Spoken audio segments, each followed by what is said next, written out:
Hai, assalamualaikum. Apa kabar semuanya? Semoga sehat selalu dan bahagia selalu ya. Terima kasih buat teman-teman yang udah mau klik dan nonton video aku. Dan buat teman-teman yang baru gabung di channel aku ucapkan selamat datang dan salam kenal. Perkenalkan, aku Rilla, seorang ibu rumah tangga yang juga memiliki usaha toko sembako di rumah. Support terus channelku dengan cara like, komen, share, dan subscribe. Aktifkan juga lonceng notifikasi supaya kalian gak ketinggalan video-video terbaru dari aku. Terima kasih. Sesuai dengan judul di thumbnail, di video kali ini aku mau bahas masalah utama warung sembako dan jurus jitu mengatasinya. Tapi sebelum videonya dilanjut, di sini aku mau kasih lihat salah satu tabungan aku, yaitu berupa kardus bekas. Nah, ini lumayan banget ya teman-teman, karena belum cukup sebulan kardus bekasnya udah sebanyak ini. Mungkin dibanding teman-teman yang lain yang warungnya lebih besar, kardus seperti ini tuh masih terbilang sedikit, tapi kalau menurut aku ini udah lumayan banget ya teman-teman. Aku memang sengaja nggak pernah mau numpuk banyak karena takutnya sumpek banget di rumah. Pokoknya kalau udah lumayan seperti ini, udah ada sekitar 50 kilo, pasti aku hubungi untuk bapak yang langganan aku biasa buat nimbang kardus. Jadi aku punya 2 langganan, tapi yang untuk aku simpan kontaknya cuman bapak ini aja. Alhamdulillah sama aja teman-teman, baik itu langgananku yang ini ataupun yang satunya, semuanya datang di rumah menjemput kardus bekas. Jadi aku nggak perlu repot-repot lagi membawa kardus bekas ini ke tempat penimbangan. Selama aku jual kardus bekas itu, menurut aku ini harga paling tinggi ya teman-teman yang dikasih, yaitu 1.700. Karena biasanya di musim-musim tertentu kardus aku cuma laku 1.200 per kilo. Harga di tiap daerah pastinya beda-beda ya, nggak bisa disamakan. Ada kalanya tempatku murah atau bisa jadi tempat teman-teman itu lebih bagus lagi harganya. Insya Allah kalau jualan warung sembako ini banyak banget ya teman-teman manfaatnya. Semisal kalau ada tetangga aku yang mau pindahan atau mau mudik, itu biasa datang ke rumah mau beli kardus, tapi kalau cuman tetangga itu aku kasih gratis. Kecuali kalau misalnya ada koperasi atau perusahaan yang mau beli kardus, itu baru aku jual. Dan lumayan banget teman-teman keuntungannya, bisa dipakai buat nambah-nambah modal. Oke, jadi ini proses menimbang yang kedua kalinya. Untuk timbangan yang pertama tadi dapatnya 44 kilo. Kemudian untuk yang kedua ini dapatnya 14 kilo. Oke, jadi di sini aku mau hitung dulu 44 kilo ditambah 14 kilo. Kemudian aku kali 1.700. Dan hasilnya 98.600. Wah, ini lumayan banget ya teman-teman. Uangnya bisa ditabung atau bisa juga dipakai buat nambah-nambah modal. Jenis usaha warung sembako memang banyak banget ya teman-teman keuntungannya, dan bisnis ini juga nggak lekang oleh zaman. Ya, ini juga untuk orderan aku juga udah datang ya teman-teman. Kemarin salesnya datang, jadi aku order baik itu dari Nabati dan juga Mayora. Tapi untuk pengantarannya baru dilakukan hari ini. Oh ya, untuk fakturnya ini juga beda-beda ya teman-teman, karena setiap jenis itu beda untuk faktur atau struknya. Dan aku juga ordernya sedikit-sedikit karena untuk salesnya tuh rajin banget datang di warung aku, entah itu seminggu atau kadang 2 minggu sekali. Sini aku nggak usah bacain ya untuk belanjaku apa aja teman-teman, nanti bakalan aku tunjukkan, karena untuk di video kali ini materi aku itu masalah utama warung sembako dan jurus jitu mengatasinya. Untuk rak cemilan aku memang udah mulai kosong, makanya di sini aku order lagi untuk cemilan. Dan biasanya kalau udah datang paketnya seperti ini, langsung aja aku susun dan display. Nah, jadi sambil aku mendisplay rak cemilan aku, di sini aku juga mau sharing ya ke teman-teman. Semoga apa yang aku sharing ini bisa bermanfaat buat teman-teman semuanya yang juga ingin memulai usaha warung sembako. Meskipun usaha warung sembako ini diminati oleh sebagian masyarakat, bukan berarti peluang usaha warung sembako ini tidak memiliki kendala ya. Karena kalau kita kurang teliti, kita pasti bisa mengalami kegagalan seperti bisnis lainnya. Kalau teman-teman barangkali ada rencana untuk membuka usaha warung sembako, ada baiknya teman-teman mengetahui apa aja kendala yang paling sering ditemui dalam menjalankan usaha warung ini. Karena dengan teman-teman mempelajari apa aja kendala usaha warung sembako, setidaknya teman-teman memiliki persiapan untuk menghadapi segala kemungkinan terburuk saat menjalankan usaha warung sembako. Ya teman-teman, tonton terus videonya sampai selesai dan jangan di skip ya. Terima kasih. Jadi kendala pertama yaitu hutang macet. Jika hutang yang macet jumlahnya kecil, mungkin nggak akan berdampak besar bagi warung sembako. Tapi kalau misalnya jumlahnya itu udah besar, maka ini akan menjadi kendala dalam kelancaran roda bisnis usaha warung sembako kita. Yang namanya hutang piutang di warung sembako itu memang sangat sulit dihindari teman-teman. Bahkan di warung aku pun masih ada yang berhutang di warung, meskipun aku udah nempelin kalau warung sembako aku ini nggak menerima kasbon atau hutang. Kalau pembayarannya lancar dan ada kepastian waktu, itu sebenarnya nggak masalah ya teman-teman, anggap aja kita lagi nabung.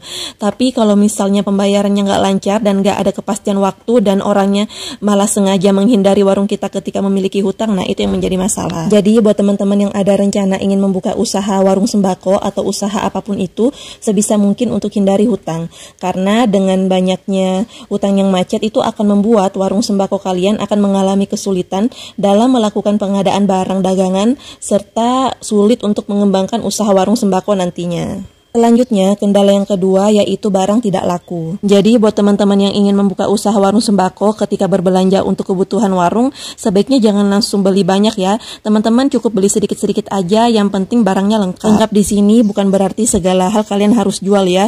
Jangan sampai kalian menyetok kebanyakan ATK padahal kalian itu tinggal di lingkungan perumahan. Nah, kayak warung aku ini pun berproses ya teman-teman, gak langsung besar seperti ini, gak langsung lengkap seperti ini.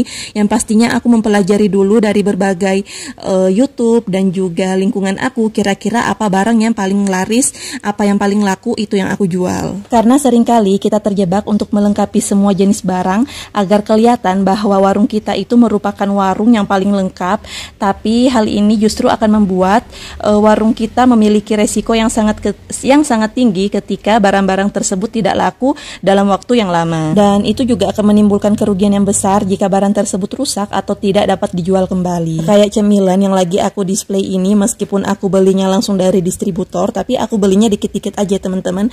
Kayak Hello Panda ini tadi aku cuman beli 4, yaitu 2 rasa stroberi dan juga 2 rasa coklat. Kemudian untuk Nextar ini meskipun ada berbagai macam rasa, tapi aku cuman belinya yang 1 rasa aja teman-teman, yaitu Choco Brownie. Kayak Time Break ini aku belinya cuman 2 rasa aja, yang 1 rasa coklat dan satunya lagi rasa goguma. Kenapa aku ordernya dikit-dikit? Karena aku tahu minggu depan salesnya bakalan datang lagi, daripada nanti pada saat minggu depan salesnya datang terus mereka menawarkan produk terus aku nggak order, takutnya mereka tuh nggak semangat lagi untuk datang ke warung aku. Tentunya kita harus pandai dalam membaca situasi. Sebaiknya untuk warung sembako itu jangan menyetok barang terlalu banyak, tapi bukan berarti sedikit. Kita dapat menyetok barang yang cukup. Hal ini untuk mengantisipasi barang dagangan yang tidak laku. Selanjutnya yang ketiga, adanya kompetitor. Masalah banyaknya persaingan pada usaha warung sembako merupakan permasalahan umum yang pasti akan muncul juga pada usaha lain. Pada awalnya persaingan usaha warung sembako mungkin belum memberikan efek yang berarti, tapi lambat laun ketika banyak usaha serupa yang mulai berinovasi dan tampil menonjol, maka akan mulai terasa dampaknya. Akan tetapi selama kita mampu menjaga hubungan baik dan komunikasi yang baik dengan para pelanggan kita, maka tidak menutup kemungkinan para pelanggan kita akan tetap setia berbelanja di warung sembako milik kita. Hal lain yang menyebabkan warung sembako sepi pembeli adalah harga barang yang terpaut lebih mahal dibandingkan kompetitor atau pesaing. Jika teman-teman merasa udah terlalu banyak mengambil keuntungan untuk setiap barang yang kita jual, lebih baik mulai sekarang teman-teman evaluasi kembali harga di warung sembako teman-teman. Dengan begitu, harga terbaik dan pelayanan terbaik akan membuat pelanggan akan tetap loyal berbelanja di warung sembako milik teman-teman. Selanjutnya yang keempat, barang kadaluarsa atau rusak. Hal ini yang paling sering ditemui pada usaha warung sembako, yaitu barang rusak atau kadaluarsa. Tentunya kalau udah rusak atau kadaluarsa, udah nggak bisa dijual lagi kepada konsumen. Jika barang rusak, kita perlu mengidentifikasi mengapa barang tersebut bisa rusak.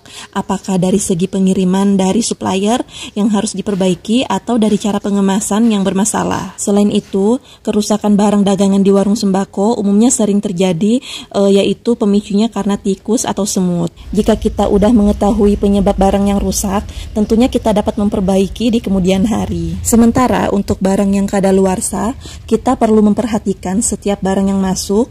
Pastikan teman-teman meneliti barang yang udah dibeli dari supplier bahwa barang yang kita jual itu masa kadaluarsanya masih lama. Dengan begitu, itu akan meminimalisir barang yang terlalu cepat kadaluarsa. Untuk mengatasi kendala tersebut, sebaiknya beli secukupnya barang sembako yang dirasa mudah rusak. Kemudian, selalu lakukan pengecekan barang sebelum barang tersebut disimpan sehingga dapat dipastikan tidak ada kerusakan. Dan pastikan juga tempat penyimpanan itu bersih dan bebas dari hewan-hewan pengganggu. Dan yang terakhir, berikan diskon kepada pelanggan jika barang tersebut memang akan mendekati tanggal kadaluarsa. Hal ini dapat memperkecil kerugian warung sembako kita. Dan yang masalah terakhir yaitu uang palsu ataupun uang rusak.